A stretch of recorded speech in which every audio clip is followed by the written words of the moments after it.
Alright, you cannot go longer than 90 seconds. Am I clear? What happens after 90 seconds? They'll want to stay. So just put your hand on it and say, talk to me. Talk to me.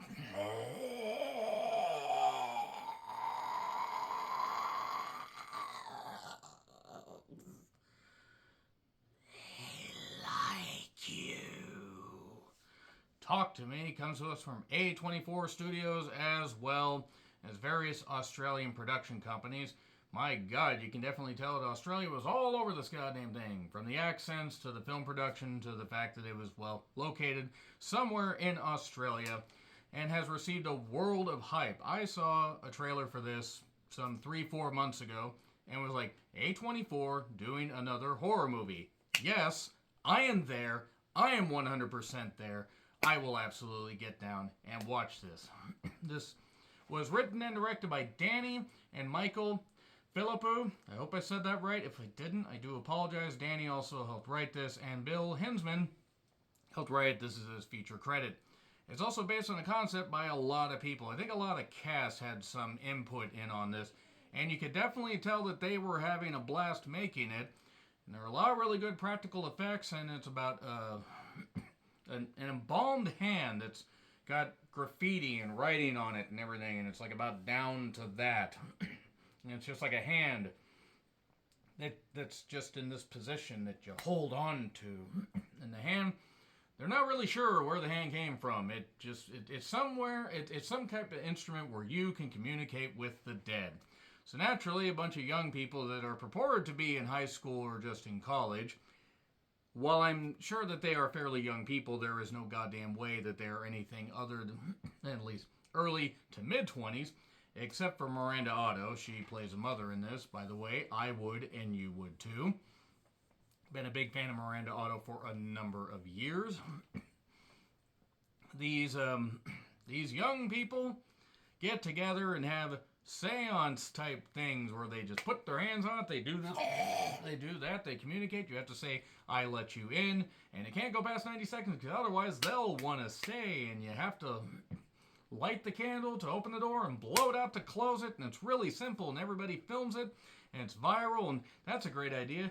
Put possible possession videos online. One, you could be called fake, or two, you could spread the curse of a hand that's an embalmed hand that helps you talk to the dead. What could possibly go wrong? Everything goes wrong because this is a horror movie, A24 or not. That sounds a lot like The Ring and a lot like, The Grudge and these various curse movies and Smile and stuff like that. And I've heard a lot about this movie being called the scariest movie of the decade. Now, granted, we're only a few years into the decade. Is it the scariest movie of the decade? I'm getting this out of the way right now. Is it the scariest movie of the decade? No, but that's subjective. Is it wholly original? No, I just mentioned that it's a lot like a lot of the movies I described. Is it great? Yes. This movie, and if you see the first trailer, that will show you some things. You get to hear from a lot of people that watch this that guide you by the hand straight to hell, and bone chilling, just terrifying. Bone chilling would be a good way to describe it. Again, not the scariest movie of the decade, but it is a movie that absolutely stuck with me. I watched this before I watched The Haunted Mansion. All I could keep thinking was, I really should have rewatched Talk to Me. I probably would have had a better time. Couldn't have had a worse time than I had watching The Haunted Mansion. But if you checked out that review, you'll see. So how does the movie compare to other horror offerings of the last, 10 years? Here are the movies I would compare it to. Hereditary, just for the fact that it is fucked up and there's a lot of family trauma and stuff without getting into spoilers. And The Lodge, which is also about family trauma. But The Lodge is bleak. Then again, Hereditary is pretty goddamn bleak if you've seen either or both. Yeah. These movies are utterly terrifying. And an atmospheric mindfuck is something that the Lodge put up. Or that was about The Lodge, something that somebody said about it. And Yeah, I would describe this as atmospheric. Again, there are, similarities and cliches and stuff going on. But as far as a story, Jesus Christ, this story it is bleak from the beginning and it don't stop being bleak. It has a hell of an opening, a whopper of a goddamn opening that has violence. And this movie earns its scares. The practical effects are really goddamn good. There's an early part with a kangaroo that comes back to play a little bit later. And Sophie Wilde, who plays Mia, who is terrific. I really, I need to see what other stuff she's been in. She is fucking terrific. I'll have to seek out more of her movies, and I hope she gets bigger and better projects. She was the lead here. She was great. Again, Miranda Otto, I would, and you would too. There's Daniel, who's boy, Daniel. He kind of gets a raw deal being a Christian in Australia. I mean, I don't know much about religion in Australia, but based on the fact that that's Otis Danji, if I said that right, he's with Jade. Her name's Alexandra Jensen. That is a deep cut for like one or two people that will get that. And then there's Riley, not Ace of Spies, oddly enough, but the younger brother of Jade and friend of Mia, and Gamera, friend of children, played by Joe Bird. Bird is the word, Bird's the word, and oh my good, for poor Joe Bird, there is a violent part involving Joe Bird. Ooh, getting ahead of myself. There's Max, Marcus Johnson, Haley, who is played by Zoe Tracus, I'm not sure if I said that right. She's the short-haired one that you saw in the trailer that says, oh, they'll want to stay. Now, this movie is expedient. Now, it earns its scares. It doesn't stay long. It's like 95 minutes, and it really... There were parts in this where I'm just like, okay, I'm not going to sleep tonight. So maybe this movie is up there with the scariest movie of the decade so far, because it's up there. This was scary. This was pretty goddamn bone-chilling. There were parts where it's like, I was like, oh, what's that in the corner? Nope. No. You stay over there. Stop coming towards me. Stop that. Stop it. Again, I would like to remind you that this movie is similar to it mixes elements of them while being more like The Ring and The Grudge and stuff like that. I actually have I need to get The Grudge on Blu-ray. The whole point is Talk to Me. Yeah, the idea of them doing these, not even seance, but just this stuff of talking to the dead. And it's for a thrill and everything. Yeah, maybe messing with the spirit world and seeing these disconnected spirits and these spirits that you're summoning. Probably not the best idea, because it's probably not going to end all that well. And it doesn't end well for anybody. Especially our main characters. You never actually see what happens to some of them. But the implication is that this curse has been going on for a while, because the hand is being passed from person to person and stuff like that. And it has a hell of an ending that shows that there are certain things said about a character that play hereditarily, hence the hereditary thing, as to why, things turned out that way for her. Maybe she was cursed because of that. Maybe it was just something that was genetic, hard to tell. Kind of reminds me of Smile, which was really surprising. Did not expect that to be that great. And the more I think about it, you know what Talk to Me will probably end up being, if it's not in my top 5, it'll be in my top 10 favorite of the year, because A24 knocking out of the goddamn park. I got a lot of A24 movies. I got Midsummer, Saint Maud. I have X, Pearl, Bodies. I have Everything Everywhere All at Once, and also I have this. Shockingly, A24 did not make that. Alicia Silverstone was in this. So enough about those movies. Is this one of the best of the year? Yeah, absolutely. It is terrifyingly bloody. There was one part with the trance thing, whatever, a session that, god damn. And then it just kept getting more fucked up and haunting. And good God. Yeah, I don't know if I'm going to sleep good tonight, guys. I really don't know if I'm going to. And I've watched a lot of fucking horror movies. Horror is my favorite genre. I love certain subgenres, except zombie movies. Kind of played out in the zombie movies. But Talk to Me was really goddamn terrific. Really terrific. I encourage you guys to check it out. If you're there with an interactive audience, you may actually end up having people like, jumping. Horror is subjective. I can see people not caring for this. I saw people not care for Hereditary, The Lodge, Pearl, X. You're wrong for not liking Pearl. I kid. Mia Goth, though, should have gotten a goddamn Oscar for that. That 7-minute long sequence. Nevertheless, Sophie, well, great. I can't praise enough how great she was here. Now, granted, she does do some stupid stuff to advance the plot and everything, but that's what horror movie heroines end up doing. It's terrific. It is scary as fuck, bone-chilling, all that stuff. All that jazz.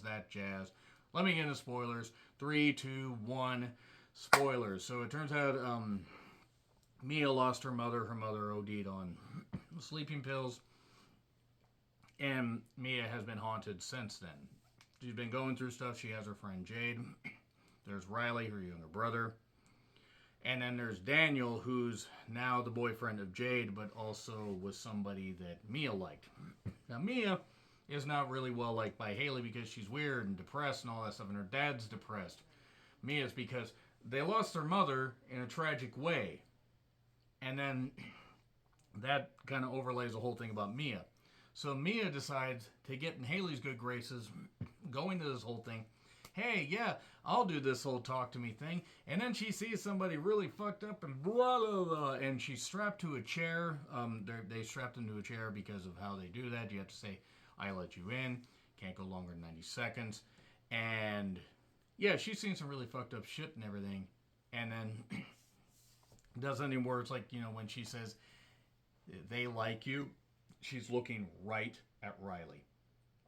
Right at Riley. Which was an indication. I saw that. I go, no, don't do that, movie. Don't. You stop looking at me like that. And then she does the stuff where the hand's hanging. They're trying to get her. She's like over there, run. She's just doing it like she's whispering it, but I had to make it a little bit louder. But yeah, the only mark against this movie, I mean, besides the cliches, is the Australian accents that are so thick at times. And look, I'm not knocking. I mean, this movie will play well in Australia. It'll play well to horror fans. I just kind of wish there were subtitles because sometimes some accents are hard for me to understand. I'm not going to let that deter me from praising the hell out of this movie. But Jade, decides to have one of the seance parties. And they do, and Riley wants to be part of it. Riley's got this friend that is there for a little bit that wants to participate, but they're too young. And there's also this bulldog that gets involved.